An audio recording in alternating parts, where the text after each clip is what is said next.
बिहार में बम्पर भर्ती का ऐलान। नीतीश कैबिनेट ने दी 4,799 नौकरियों को मंजूरी। शिक्षा से समाज कल्याण तक विकास। सुशासन की नई उड़ान। अल्पसंख्यक स्कूल, एआई केंद्र और वैट कटौती नीतीश का मास्टर स्ट्रोक। 2025 चुनाव से पहले बड़ा दाव। नीतीश सरकार की भर्ती और विकास योजनाएं क्या बदलेगी बिहार की तस्वीर। बिहार में नीतीश कुमार सरकार ने विधानसभा चुनाव 2025 से पहले सियासी और विकास के मैदान में बड़ा दांव खेला। राज्य कैबिनेट ने विभिन्न विभागों में 4,799 नई नौकरियों को मंजूरी दी, जिसमें शिक्षा, समाज कल्याण और नगर विकास विभाग में बम्पर भर्ती होगी। इसके साथ ही अल्पसंख्यक आवासीय स्कूल, आर्टिफिशियल इंटेलिजेंस केंद्र और विमान ईंधन पर वैट में भारी कटौती जैसे फैसलों ने बिहार की सियासत में नया जोश भर दिया है। क्या यह नीतीश सरकार का मास्टर स्ट्रोक है या चुनावी रणनीति का हिस्सा?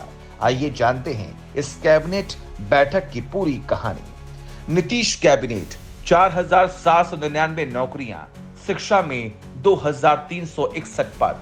मुख्यमंत्री नीतीश कुमार की अध्यक्षता में हुई कैबिनेट की बैठक में 47 अहम प्रस्तावों पर मुहर लगी। सबसे ज्यादा 2,361 पद शिक्षा विभाग में सृजित किए गए, जिसमें सहायक शिक्षा विभाग पदाधिकारी के 935 और शिक्षा विकास पदाधिकारी के 568 पद शामिल हैं। इनके जरिए पंचायत और प्रखंड स्तर पर स्कूलों की माइक्रो मॉनिटरिंग होगी, ताकि बिहार में शिक्षा की गुणवत्ता को नया आयाम मिले। इसके अलावा बिहार शिक्षा परियोजना परिषद में 818 पद और भू संपदा पदाधिकारी के 40 पदों पर भी जल्द भर्ती होगी। महिला सुरक्षा, नगर विकास 390 पद, 1350 नौकरियां। कैबिनेट ने समाज कल्याण विभाग के तहत महिला एवं बाल विकास निगम में 390 पदों को मंजूरी दी है, जो घरेलू हिंसा से महिलाओं की सुरक्षा के लिए मुख्यालय, जिला और अनुमंडल स्तर पर नियुक्त किए जाएंगे। यह कदम घरेलू हिंसा रोकथाम कानून 2005 को मजबूती देगा।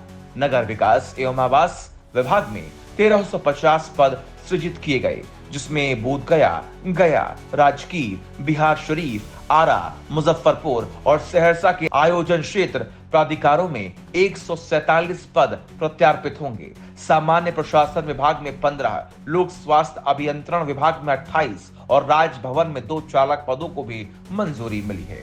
एआई केंद्र, अल्पसंख्यक स्कूल, बक्सर रोहतास में नई पहल। नीतीश सरकार ने विकास के मोर्चे पर भी बड़े फैसले लिए। बक्सर के ब्रह्मपुर और रोहतास के चन्नारी में 560 बेड वाले अल्पसंख्यक आवासीय स्कूलों के लिए क्रमशः 53.37 करोड़ और 56.13 करोड़ रुपए स्वीकृत किए गए। इसके अलावा हैदराबाद के राष्ट्रीय ग्रामीण विकास एवं पंचायती राज संस्थान के सहयोग से बिहार में आर्टिफिशियल इंटेलिजेंस केंद्र की स्थापना के लिए 5 करोड़ रुपए का अनुदान मंजूर हुआ।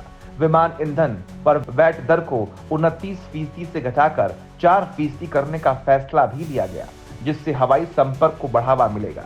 अमृत 2, आरा, सासाराम, सिवान में जलापूर्ति।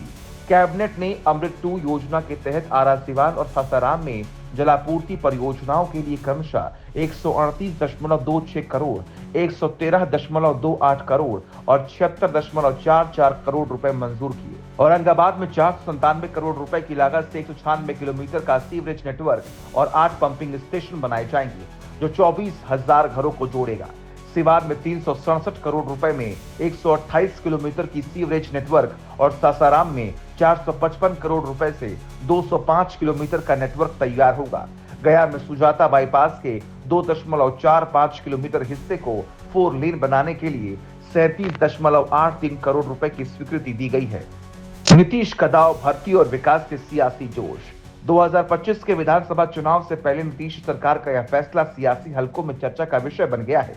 आरजेडी नेता तेजस्वी ने एक्स पर तंज कसते हुए कहा, 17 महीने में हमने 5 लाख नौकरियां दी।